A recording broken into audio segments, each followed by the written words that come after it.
En el nombre del Padre, y del Hijo, y del Espíritu Santo. Amén. Te pedimos, Señor, que tu gracia inspire, sostenga y acompañe nuestras obras para que todo nuestro trabajo comience siempre en ti como en su fuente y tienda siempre a ti como a su fin. Por Jesucristo nuestro Señor. Amén.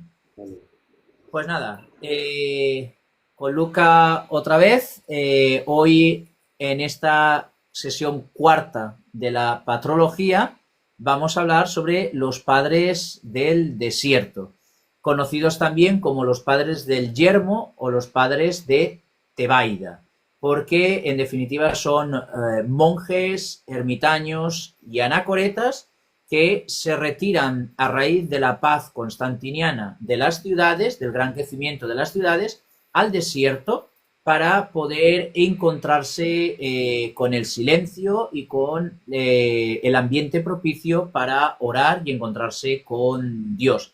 Y concretamente se les llama padres de Tebaida también o del desierto porque mayormente se van al desierto de Siria o a la zona de Estete, que es una provincia romana de Egipto. Estamos hablando, como decía, de la paz constantiniana allá a partir del siglo IV. El iniciador de los padres del desierto podemos fijarlo con Pablo de Tebas, o el ermitaño, o el egipcio, o Pablo de el Anacoreta, que nace en Tebaida y que además es venerado en todas las iglesias católicas, tanto orientales como occidentales. Y de él tenemos datos y noticias gracias a la Vita Santi Pauli Primi Eremitae, es decir, el primer eremita San Pablo, escrita por San Jerónimo de Estridón. No era gente sencilla, no era gente vulgar, los padres y madres del desierto, porque, por ejemplo, Pablo de Tebaida o Pablo el Anacoreta era una persona de gran estudio de la cultura egipcia y además dominaba perfectamente el idioma griego. Entonces, Pablo de Tebaida posiblemente también fuera uno de los maestros o de los iniciadores en la vocación de San Antonio Abad. Y por lo tanto, dados estos datos de Pablo el Eremita, pasaríamos a quien fue su sucesor en el cargo, digamos, como padre del desierto, que sería a San Antonio Abad. Sí, pero inclusive hay un punto más que yo me gustaría explicar ahí, que por ejemplo ustedes pueden ver en el historiador Eusebio Cesarea, ¿verdad? Que es el principal historiador eclesiástico, siglo IV, en su libro Historia Eclesiástica, libro 6, capítulo 42, él habla cómo va surgiendo este movimiento eremita, ¿ok? Principalmente él hace un nexo y dice que es por la persecución de Decio, el año 250, y ciertamente tuvo mucho que ver, es decir, los cristianos perseguidos tenían que tenían que buscar un refugio, y muchas veces ese refugio era justamente estos monasterios, si quiere decir así, pero básicamente lugares donde vivían personas que se dedicaban únicamente a la contemplación, a la oración constante, y eso dio nacer las primeras comunidades de anacoretismo, ¿ok? O también se puede decir vida eremítica. Eso es nada más como un testimonio de la tradición del por qué se dio también este movimiento. Y ciertamente nosotros pensamos, ¿verdad? Que todo ayuda bien para el que busca a Dios. Es decir, nada sucede porque sí. No es una simple coincidencia de que en un periodo de la historia de la persecución se hayan refugiado en diferentes lugares, como puede ser en la vida ascética. ¿Por qué esta vida ascética? ¿Era el momento preciso que la iglesia necesitaba esta vida o no? Bueno, mi respuesta en particular es sí. Es decir, el momento más idóneo para lo que después iba a ocurrir, para, que debía de suceder, era el ascetismo. Era la reflexión profunda de la teología, al menos de los misterios divinos, para que luego, cuando vengan herejías como los arrianos, estos padres del desierto, poder siempre ser un refugio del testimonio de fe. Es decir, nosotros que vivimos únicamente de la contemplación en estos misterios, hemos recibido de los sucesores de los apóstoles esta doctrina. Y en esto nosotros profundizamos. Y así cuando viene, por ejemplo, San Atanasio junto a San Antonio, que es el que le voy a explicar ahora, San Atanasio recibe la doctrina trinitaria ¿de quién? De San Antonio. Y sin embargo, San Atanasio es como un emblema de la Trinidad frente a Arrio, ¿verdad? Los arrianos que habían tomado gran parte del imperio y luego inclusive del concilio de Nicea, los arrianos eran mayoritarios. Entonces, ¿quiénes eran, vamos a decir, ese baluarte del trinitarismo? Bueno, San Antonio, por ejemplo, sería, sin ser visto, en realidad es San Antonio. Porque San Atanasio habla lo que recibió ¿de quién? De San Antonio. Eso es lo que yo quiero dar a entender, ¿verdad? Que ellos, si bien parecen no tener un papel así directo en los concilios, en realidad, en el fondo, muchos de aquellos que predicaron la doctrina trinitaria o diferentes misterios cristológicos, lo hacían porque habían recibido de diferentes padres del desierto un testimonio X. Y ese testimonio es lo que ellos profesaban. Entonces ahí tenemos, por ejemplo, la vida Antoni, ¿verdad? La vida de San Antonio, donde San Atanasio escribe sobre la vida de él, ¿verdad? Que él nace en el año 250 y bueno, compuso la obra, San Atanasio, en el año 357, un año después posiblemente de la muerte, bueno, un tiempo después, mejor dicho, de la muerte de este ermitaño. Bueno, ¿Hay algo que quieras agregar sobre eso? Sí, la componen en enero del 356 y San Antón nace en el 250, pero también cuentan las crónicas que San Antón llegó a vivir 105 años, es decir, 251 más 105, estamos hablando del 256. Es posible que San Atanasio, aunque no lo conoció lógicamente, escribe la obra posiblemente 2-3 años después de la muerte de San Antón. Viviera 105 años o no, no lo sabemos, pero se presupone que sí, según la historia. Entonces, a lo mejor San Atanasio escribe justo la obra como panegírico funerario, nada más muere San Antón. Entonces, es posible que sí. Y una peculiaridad, aunque ahora hemos hablado de Pablo de Tebas y de San Antonio el Grande, recordar que mayormente Abba se les va a llamar a estos padres del desierto, Abba, que es padre en arameo, y a las madres del desierto, que es la primera peculiaridad de los padres, del desierto en la patrología, que ya van a haber mujeres que también hacen teología, también se retiran, también tienen una vida modélica y que ya no son solo los mártires y las mártires, y a ellas se les llama amma o madres. De ahí que sean padres y madres del desierto, que eso es lo que en definitiva significa abad, que después quedará recogido en la tradición católica en los que rigen los monasterios, especialmente benedictinos, cistercienses y demás. Pero vamos con San Antón. Ok, la parte bibliográfica, por ejemplo, voy a hacer una referencia que Vida de Antoni, okay, viene de Evagrio de Antioquía. Él es quien tradujo y puso ese nombre y se asume que el título original era Ad Peregrinos Frates, que vendría siendo, o al menos la idea es, Atanasio obispo a los hermanos que viven en el extranjero, porque en realidad ellos le pidieron a Atanasio que le escribiera la vida de este santo, ahora posteriormente canonizado. Y nada, entonces podemos decir que al menos su nacimiento y todo lo demás es explicado en este escrito. Pero, por ejemplo, una peculiaridad, si no me equivoco, en el capítulo 69 del libro, dice lo siguiente, esto voy a leer textualmente, sobre los arrianos, y fíjense que acá los arrianos no están, ¿cómo decir?, en un auge particularmente. Dice, San Antonio dice, por medio de San Atanasio, respondiendo a la llamada de los obispos y de todos los hermanos, bajó de la montaña y entrando en Alejandría, condenó públicamente a los arrianos. Dijo que su herejía era la peor de todas y precursora del anticristo. Enseñaba a la gente que el Hijo de Dios no es una criatura, ni ha sido creado de la nada, sino que es el Verbo eterno y la sabiduría eterna de la substancia del Padre. Entonces, acá por ejemplo, cristológicamente, San Antonio posee todas las características trinitarias.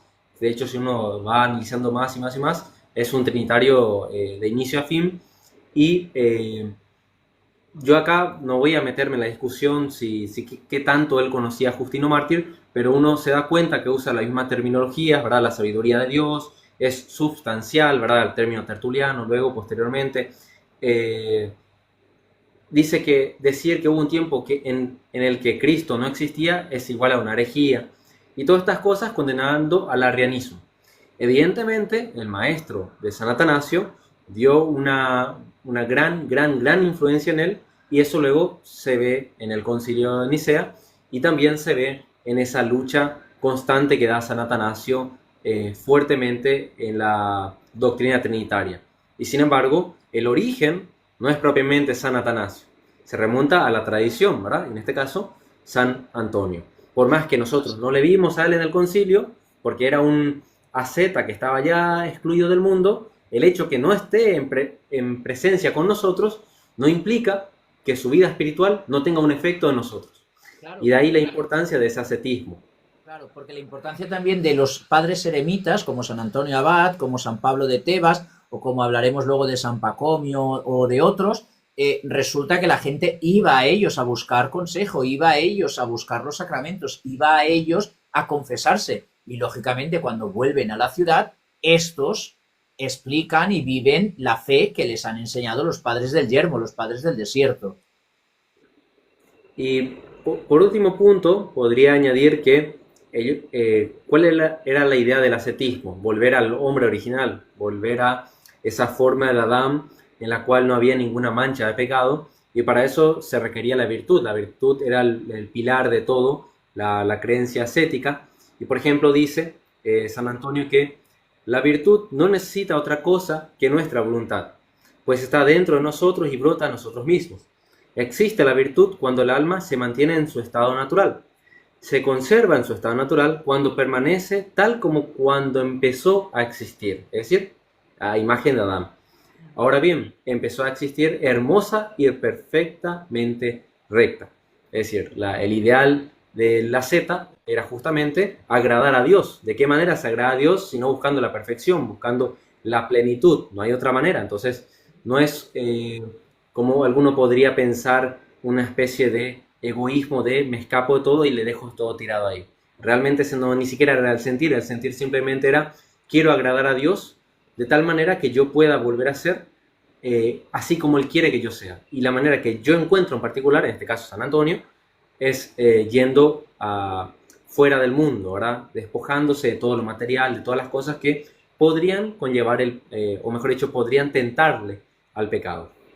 Eso es lo que yo podría decir de San Antonio, así en términos generales. Lo que hay que decir claro también, tanto como San Antonio como San Pablo de Tebaida, es que vivían solos, vivían totalmente aislados, no vivían de forma en comunidad. Lo que hay que tener claro es que más gente se va interesando por ese estilo de vida y se va llevando adelante más gente que sale de la ciudad para vivir ese camino de ascesis, y entonces Pablo de Tebas, San Antonio el Grande, se convierten en maestros de los siguientes. De hecho, tenemos, y así damos el salto, a San Pacomio. La vida de estos santos, como bien había dicho Luca, era una llamada a la oración continua, a la ascesis, a la penitencia, para buscar esa unión con Dios. Y aunque eso lo hacían así, conforme van creciendo las comunidades, tenemos a San Pacomio, también en Tebaida, toda esta zona de Siria y de Egipto es la que va a dar a los padres del desierto.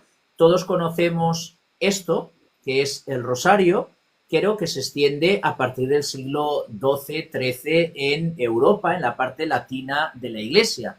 Pero San Pacomio, siguiendo ese mandato de orar en todo momento que escribe San Pablo en Colosenses, en Tesalonicenses y en Efesios, sus monjes, sus hermanos de comunidad, iban orando esa famosa llamada oración del corazón, en la cual se va repitiendo: Señor Jesús, Hijo de Dios, ten piedad y misericordia de mí. que parece una frase muy repetitiva y monótona, pero San Pacomio tiene claro, junto con San Palemón, que son condiscípulos, a la hora de fundar los primeros monasterios cenobíticos en la península y en la zona del desierto de Siria y todo aquello, que inventa, porque los monjes iban tirando piedras en cubos para saber cuántas veces habían repetido la oración, inventa un cordel de nudos para así poco a poco llevar la cuenta.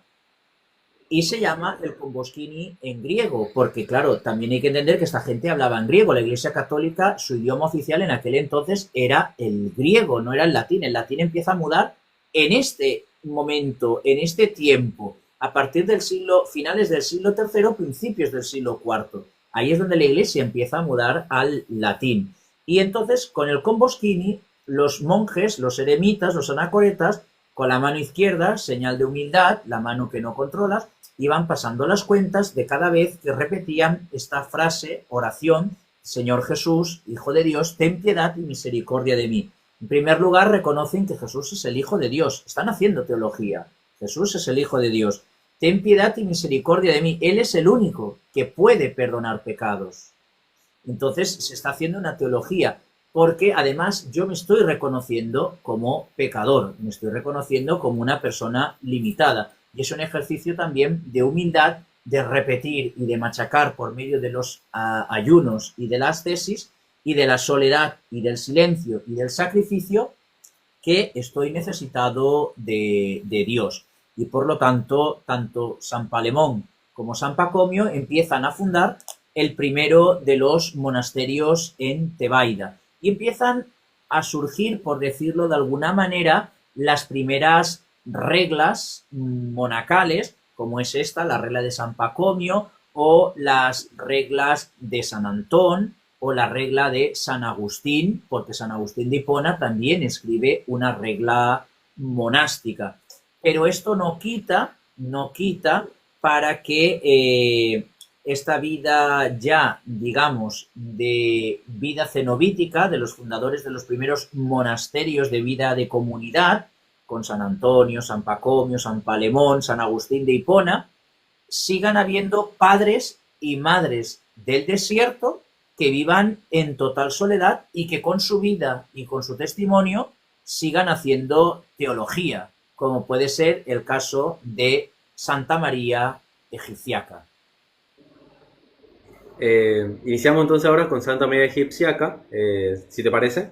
Sí, dale, dale. Ok. El primer dato importante así para recalcar es que su historia fue inmortalizada, se dice, por el hagiógrafo. Recordemos que el hagiógrafo es quien escribe la biografía de un santo, patriarca San Sofronio de Jerusalén en el siglo VII.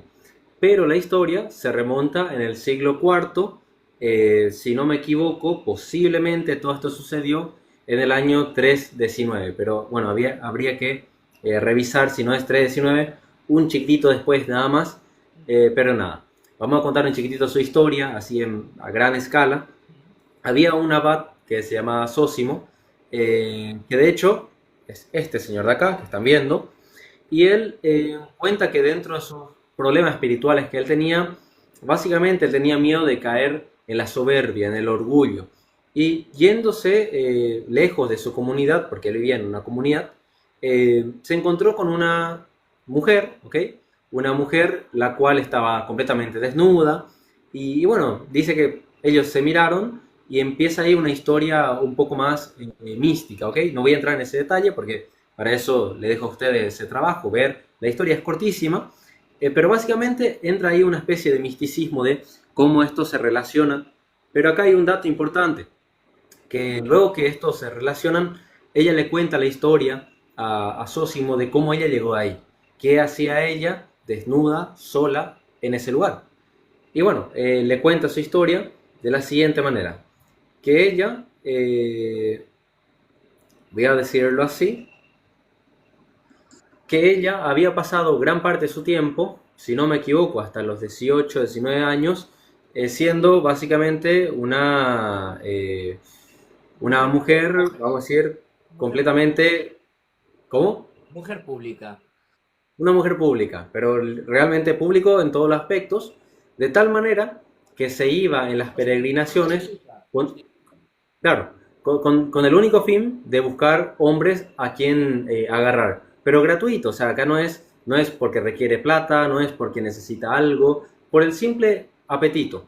Y el apetito le llevaba a irse a una peregrinación y acostarse con hombres que en teoría se iban a la peregrinación para adorar a Dios y ahí al final resultaban en pecado. Dice que luego de hacer esto, en una de esas se encuentra el día de la exaltación de la cruz, eh, se fue al Santo Sepulcro, pero dice que ella no podía ingresar en la iglesia porque había algo, dice tal cual, una fuerza que no me dejaba entrar. Solo yo parecía ser rechazada por la iglesia. Es el testimonio que le cuenta a Zósimo. Entonces ella, sintiendo que la iglesia le rechazaba, ella se dio cuenta de que no era admitida al ver la cruz. Es decir, al mirar la cruz, ella estaba impedida por su pecado, por su naturaleza pecaminosa, de entrar. Y por lo tanto, empieza a orar. Y su oración es la siguiente. Dice: Oh Señora, Madre de Dios, que diste a la luz en la carne a Dios el Verbo. Yo sé, oh que bien sé, que no es honor o alabanza para ti cuando alguien tan impuro y depravado como yo mira tu ícono. Oh siempre Virgen, que mantuviste el cuerpo y el espíritu en pureza. Con razón inspiro odio y desagrado ante tu virginal pureza. Pero he escuchado que Dios, quien ha nacido de ti, se hizo hombre con el propósito de llamar a los pecadores al arrepentimiento. Por lo tanto, ayúdame, ya que no tengo otro auxilio. Ordena que la entrada de la iglesia me sea abierta. Permíteme ver el venerable madero sobre el cual Él, quien fue nacido de ti, sufrió en la carne, y sobre el cual Él derramó su santa sangre para la remisión de pecadores y por mí, indigna como soy. Sé mi fiel testigo ante tu Hijo, de que yo nunca contaminaré mi cuerpo con la impureza de la fornicación, sino que tan pronto como haya visto el madero de la cruz, renunciaré al mundo y a sus tentaciones, y me iré a donde tú quieras llevarme. Dice que tras hacer la oración, estaba llena de temor y casi delirante. Y ahí entraría un punto que habríamos de pensar. Esto posiblemente se escribió antes del concilio de Éfeso, es decir, al menos el suceso es anterior, y acá hay muchas cosas. Siempre virgen, primer punto, la intercesión por medio de María, Madre de Dios, y que le socorre a ella justamente porque le considera que, vamos a decir, está superior a todas las demás criaturas, al menos para mediar, ¿verdad? En este aspecto estaba hablándole. Esto es un testimonio tempranísimo que es transmitido por vía oral hasta llegar al patriarca de Jerusalén. Que hay que añadir, que luego hablaremos de él, que María Egipciaca no solo está haciendo teología, sino que está transmitiendo lo que unos años antes la Iglesia ya había compuesto en griego, que es ese cántico del Subtum Presidium, pero luego volveremos a él. Con la historia de María Egipciaca seguimos ahora con lo que nos está contando Luca. Y luego de eso, luego de rezar de esa manera, ella sintió que el Señor realmente aceptó el arrepentimiento, por eso le permitió entrar, ¿verdad?, en el sepulcro, y dice lo siguiente. Acá hay un punto, atiendan, porque la primera parte pidió, y la segunda parte dio gracias. Oh amorosa Señora, tú me has mostrado tu gran amor por todos los hombres. Gloria a Dios, quien recibe el arrepentimiento de los pecadores a través de ti. ¿Qué más puedo reunir o decir yo que soy tan pecadora? Ha llegado el tiempo para mí, oh Señora, de realizar mi voto, de acuerdo a tu testimonio. Ahora llévame de la mano al sendero del arrepentimiento. Y oyó una voz del cielo que le dijo: si cruzas el Jordán, hallarás reposo. Luego de eso ya se fue, cruzó efectivamente el Jordán y vivió como una anacoreta, es decir, exiliada de todo, durante 47 años hasta que la encontró nuestro amigo Zósimo. Y en ese hay un punto ahí llamativo. Ella, una vez que se encuentra con Zósimo y le cuenta toda esta historia, él le da la comunión, que sería ahí. Esta representación. Le da la comunión porque ella le ruega eso, y le dice que María rogó a Zósimo que la visitara el jueves santo del siguiente año, trayéndole la Santa Comunión. Zósimo se va, el próximo año vuelve y encuentra que había sido, ella escribe, ¿ok? Deja por la tierra escrito, de que ese mismo día ella padeció y su cuerpo estaba intacto, y él podía ver eso. Y a la vez había un león que le estaba cuidando a ella, ¿verdad? Entonces la narrativa cuenta de que Zósimo le pidió, ¿verdad?, al león que cavara junto a él la tumba, ya que el suelo era duro, y el león le hizo caso, ¿verdad? Así cuenta la historia. Entonces, bueno, acá el punto, ¿a qué me quiero referir? Con independencia de lo que uno pudiera opinar referente al tema del león o otra parte mística que hay en la historia, con independencia de esas cosas, tranquilamente hay otro testimonio, algo que se podría llamar o bien unción de los enfermos o también la importancia de la comunión antes de morir, ¿verdad? Viático. Claro, entonces se dice que en ese proceso que ella estuvo durante 47 años, no necesariamente todos sus pecados le fueron librados, pero sí, comió la comunión, es evidente que todos sus pecados le fueron librados. Por eso se le permite consumir la comunión, de lo contrario estaría consumiendo su propia condenación. Uno o dos, o consume su condenación o su salvación. Y en este caso particular, parece mostrarnos la historia esas dos creencias. La primera, la unción de los enfermos, y la segunda, la importancia de la comunión en un caso extremo de muerte. Yo creo que eso, al menos, esas clases de cosas nos muestra esta historia, y estamos en el siglo IV, posiblemente año 319. Entonces, eso es lo que yo tendría para decir sobre esta historia. En paralelo, como decíamos, de María Egipciaca, tenemos la oración más antigua que se conserva en la Iglesia, referida a María, 1, como Madre de Dios, 2, como intercesora, 3, como la solo pura y solo bendita, estoy hablando de la traducción griega del Subtum Praesidium, en el cual se dice la traducción griega en la traducción al castellano: bajo tus entrañas de misericordia nos refugiamos, oh Madre de Dios. No desprecies nuestras súplicas en tiempos de problemas, pero rescátanos de los peligros, solo pura, solo bendita. Pero ojo, la versión griega es la más antigua y estamos hablando del año 250. Pero tenemos diferentes traducciones también de aquellas épocas. Por ejemplo, la tradición eslava no solo dice bajo tus entrañas, sino que líbranos de los peligros, añade, oh única pura y única bendita. Cuidado, reconociendo que solo es María la única bendita. Y la traducción, digamos, latina, que es la más elaborada por el tiempo, porque data ya del siglo XI la elaboración, conforme se va extendiendo. Contemos que en aquella época ni había internet, ni había carteo, ni había correo donde se iba enviando las cartas tan rápido como a día de hoy en pleno siglo XXI.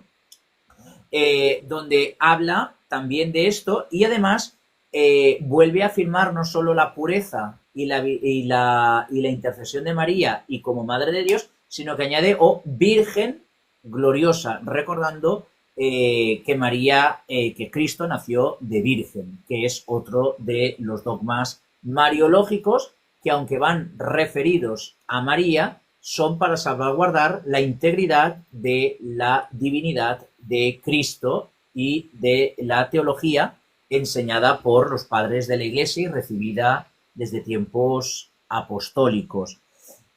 Otros santos del estilo de María Egipciaca lo encontramos también en San Simón el Estilita. Este lo traigo nuevo. San Simón el Estilita, también de Tebaida, fue expulsado de uno de los monasterios de los fundados por San Pacomio y San Palemón, porque era mucho más rigorista que incluso ellos, y entonces se va del monasterio y vive durante un tiempo dentro de una cisterna de agua vacía y se dedica a la penitencia, y se le llama San Simón el Estilita, San Simón el Viejo el Estilita, porque al final dedicó su vida a vivir sobre una columna y en ella hacer penitencia, ayunos y oración. Es decir, en definitiva, los padres del desierto, del yermo, todos de esta zona de Siria, de Tebaida y de la zona de la romana egipcia, se dedican en definitiva a esto, al ayuno, a la oración y a transmitir la teología haciéndola práctica, haciéndola suya, haciéndola vivencial. Pero ¿cómo nos han llegado, digamos así, los escritos de los padres del desierto o sus frases? Porque claro, muchos no escribieron, pues nos llegan por esta obra, que es los apotegmas de los padres del desierto. En ella son frases de los padres del desierto que la gente va recordando, va teniendo, va guardando en la memoria y que se van poniendo por escrito para evitar que se pierdan. Entonces, por ejemplo, frases del estilo, pues mira, voy a abrir al azar, aquí mismo, los más largos, donde vemos, por ejemplo, del Abba Isaías, es decir, de este padre del desierto que dice, Abba Isaías dijo que una vez el sacerdote Peluse, en una fiesta de la iglesia, cuando los hermanos comían y hablaban todos juntos, los reprendió en estos términos. Callad, hermanos.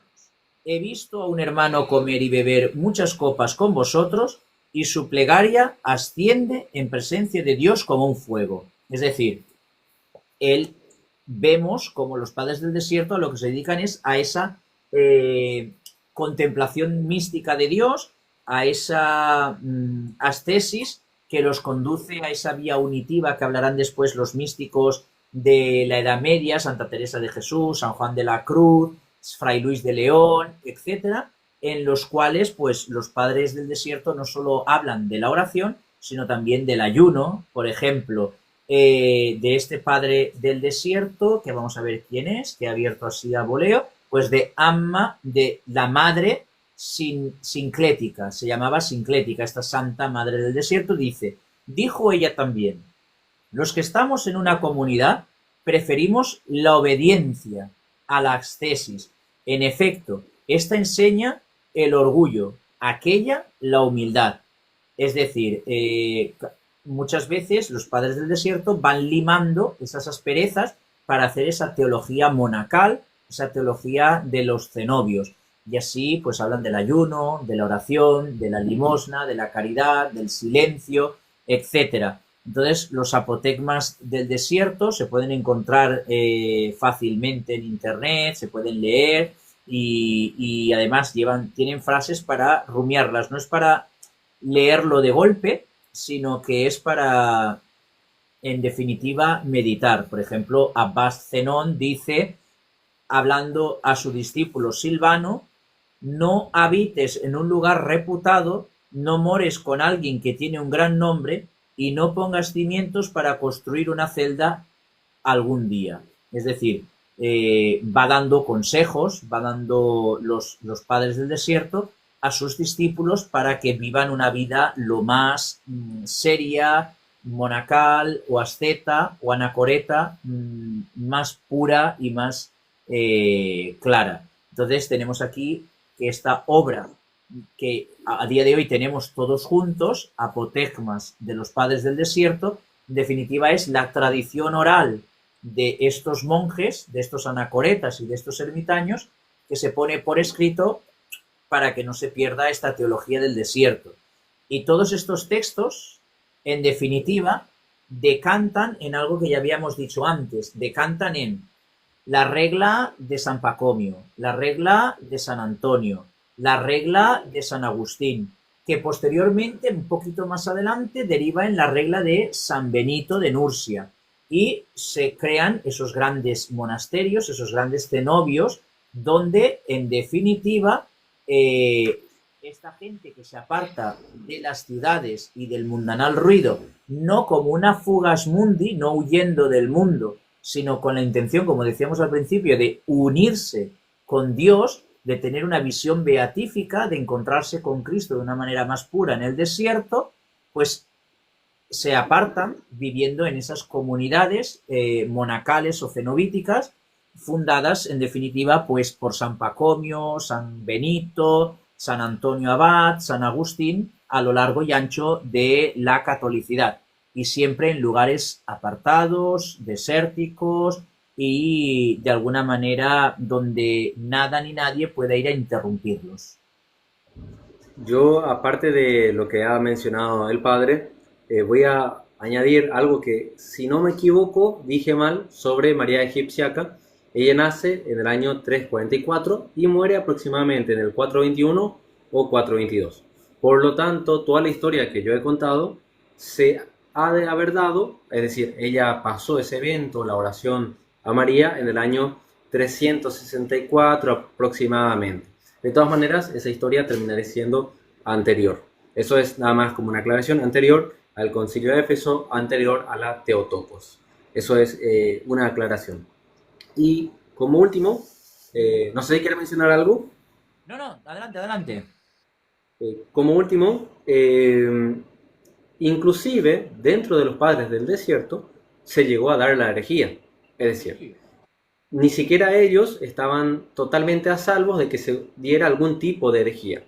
Un ejemplo, el libro ascético de los mesalianos, que es condenado en Éfeso. Ahora, por ejemplo, voy a citar a Teodoreto de Ciro en su Historia Eclesiástica, libro 4, capítulo 10, verso 2, que dice: hacia la misma época surgió la herejía de los mesalianos. Los que traducen su nombre al griego los llaman euquitas. Llevan además otro nombre impuesto por las circunstancias. Se les llama entusiastas porque creen ser indicaciones de la presencia del Espíritu Santo, las influencias que reciben de algún demonio. Los que están completamente influenciados por esta enfermedad rehuyen todo trabajo manual como un vicio. Se abandonan al sueño y afirman que las visiones de sus sueños son profecías. Los jefes de estas sectas fueron los siguientes: Dadoes, Sabas, Adelfio, Hermes, Simeón y otros después de estos. Entonces, en el siglo IV se dieron también estos problemas en la vida ascética, es decir, ni siquiera los ascetas estarían libres de esta clase de problemas, ¿verdad? Y también hay una condición, que estos herejes proclamaban que tenían visiones y que tenían revelaciones y que por tanto había que escucharla a ellos. Entonces, llamativo, ¿verdad? Ese último punto.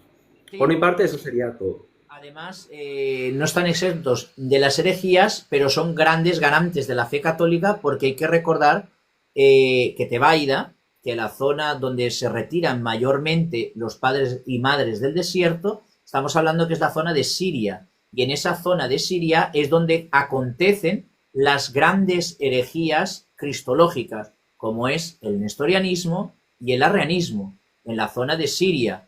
Allí Arrio, Nestorio y demás hacen de las suyas, aunque posteriormente son condenados en los concilios pertinentes.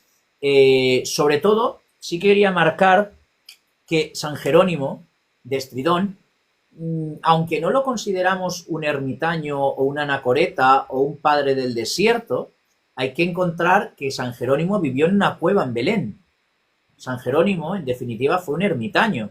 Puede, digamos, entre una parte y otra, entrar dentro de los padres del desierto, pero no entra porque geográficamente, digamos, no estuvo allí y que se dedicó más a otros labores, aunque tenía fuertes ayunos y tenía fuerte ascesis, pero su trabajo fue grande. Pero para que veáis cómo el Subtum Presidium, como decíamos, de ejemplo, se escribe en el 250 en griego y hasta el siglo XI no aparece en la liturgia latina romana en latín, sí, San Jerónimo es quien nos traduce del griego al latín la regla de San Pacomio. Y San Pacomio, su regla escrita en griego, se basa en vivir el Padre Nuestro en comunidad.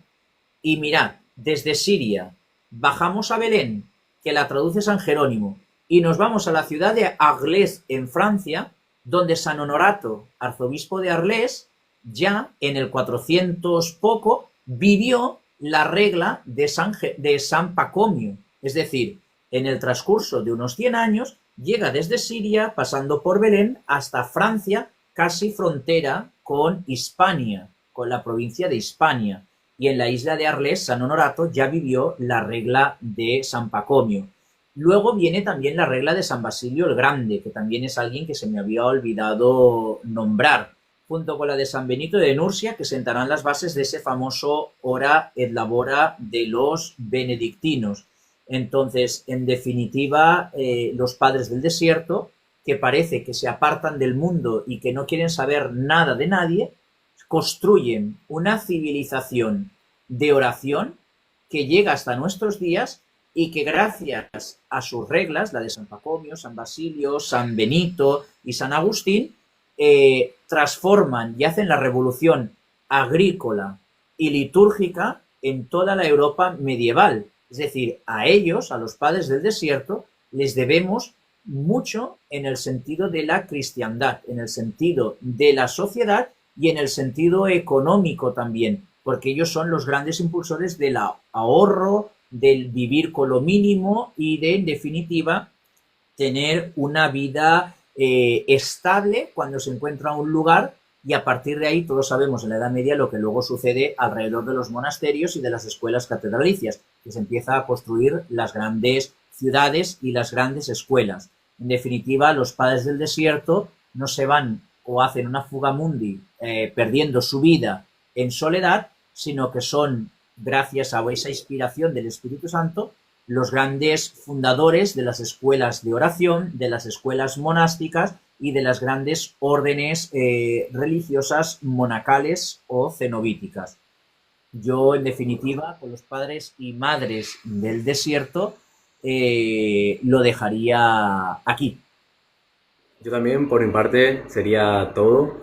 Así que espero que les sirva, ¿verdad?, a la mayoría de las personas, que puedan profundizar y también, en cierto sentido, sirve al menos para entender la tradición, es decir, dónde se fundamenta nuestra fe, dónde empezó nuestra fe, que empieza de Jesucristo, y podemos ver tranquilamente cómo se da dando toda esta historia de salvación, ¿verdad? Que Dios una vez dio su cuerpo por nosotros, dio su vida por nosotros.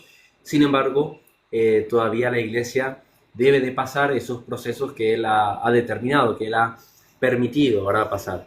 Y en este caso, la vida monacal, esta vida de anacoretismo, pertenece a las cosas que ciertamente Dios, dentro de su providencia, así lo deseó. Entonces, es lindo también para contemplar. De hecho, es tan importante el tema de los padres del desierto, de los padres del yermo, que no solo nosotros como Iglesia Católica los tenemos y los veneramos, sino que posteriormente con el cisma de Oriente y Occidente la Iglesia Ortodoxa también los venera. Pero ojo, a San Pacomio, a San Benito y a San Pacomio, San Benito y a San Antonio el Grande los veneran también, atención, la Iglesia luterana y la Iglesia anglicana. Es decir, hasta ellos mismos, después de la Reforma, recuerdan y hacen valer la tradición de estos grandes hombres y mujeres del desierto, que son los que en definitiva han legado la tradición de la oración, porque Santo Domingo de Guzmán con el rosario en la parte latina, pero estamos hablando ya del siglo XIII, San Pacomio con el Comboschini en el siglo IV, con San Pacomio y San Palemón. Entonces, ellos mismos están creando escuelas de oración e incluso, por ejemplo, el que os había dicho, San Simón en Estilita, cuando estaba en el monasterio, antes de expulsarlo, tenía una norma impuesta por él mismo, que se aprendió los 150 salmos en griego y los recitaba de 21 en 21 a la semana, todos ellos. 21 salmos por 7 días dan 157 por 1, dan 157 salmos, es decir, dan 150 y 7 menos que recitaba menos el domingo. Y de ahí comienza ese oficio divino, ese recitar los salmos para el oficio de laudes, vísperas, intermedia, oficio de lecturas, porque si nos damos cuenta, San Simón el Estilita recitaba 21 salmos cada día, y si cogemos 3 salmos del oficio de lecturas, 3 salmos del oficio de laudes, 3 salmos del oficio de la hora menor, 3 salmos de las vísperas, 3 salmos de las completas, 3 salmos de la otra hora menor y 3 salmos de la otra hora menor son 7 por 3, 21 salmos, igual que hacía ya San Simón el Estilita. Entonces, vemos que muchas de las prácticas que seguimos a día de hoy en pleno siglo XXI en la Iglesia Católica son fuente y fundamento de esa tradición apostólica recibida de los padres del desierto, de los padres apologetas, de los padres apostólicos, de los padres de las escuelas capadocias o alejandrinas y así sucesivamente. Es decir, no todo lo que hoy celebramos en la Iglesia nos ha caído del cielo, sino que tiene un pozo y tiene una historia y tiene una tradición y tiene un porqué. Entonces, cuando a ti te den un rosario, cuando a ti te den un comboschini, cuando a ti te den un oficio de lecturas, lo que deberías de entender es, ¿y esto de dónde viene?